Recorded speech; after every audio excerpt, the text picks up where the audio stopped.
লাল দরজা পার্ট 2।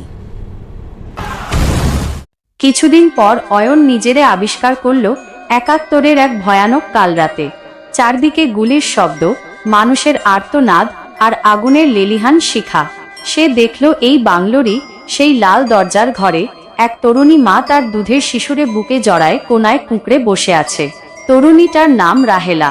বাইরে তখন বুটের শব্দ আর হায়নাগের অট্টহাসি।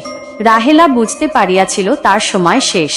সে তার কলিজার টুকরো সন্তানরে জানলার কার্নিশ দিয়ে নিচে এক বিশ্বস্ত প্রতিবেশীর হাতে তুলে দিল। প্রতিবেশী রাহেলারে কথা দেয় যে সে তার ছেলেরে নিজের ছেলের মতো আদর যত্নে বড় করবে। এরপর সেই প্রতিবেশী লুকায়ে লুকায়ে ওই এলাকা ছেড়ে অনেক দূরে অজানা ও নিরাপদ এক স্থানে চলে যায়। কিন্তু এদিকে ওই বাংলোতে হঠাৎ হানাদাররা আক্রমণ করে ও রাহেলার সম্মান হানি করে। এরপর রাহেলার অসুস্থ শরীর ক্ষুধার্ত হায়নার সামনে ফেলে দেয়। মরার আগে তার শেষ আর্তনাদ ছিল, আমার বুকের অমূল্য সম্পদটা বেঁচে থাকুক, কেউ যেন ওর ক্ষতি করতে না পারে।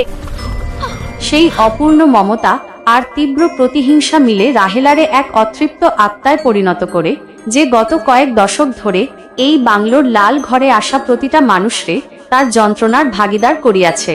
অয়ন সেই ঘোরের মধ্যে আরও দেখল রাহেলার সেই বিভৎস চেহারাটা ধীরে ধীরে বদলে যাচ্ছে। অয়নের পকেটে থাকা অয়নের দাদির সেই পুরনো ছবিটা পকেট থেকে পড়ে যায় এবং ছবিটা রাহেলার নজরে পড়তেই রাহেলার শূন্য চোখের কোটর থেকে এবার টলটলে স্বচ্ছ পানি পড়তে শুরু করলো। রাহেলা তখন অয়নরে বলতে লাগলো, তোমার ভাগ্যই তোমায় এখানে টেনে আনিছে। যে দাদিরে তুমি হারাইছো সেই দাদি আসলে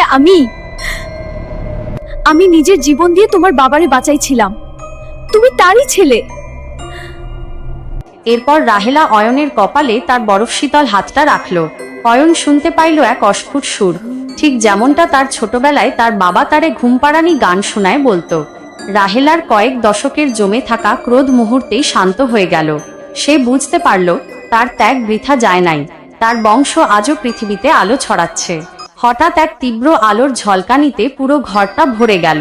অয়ন দেখল রাহেলার অশরীরী রূপটা ধীরে ধীরে বাতাসে মিশে যাচ্ছে।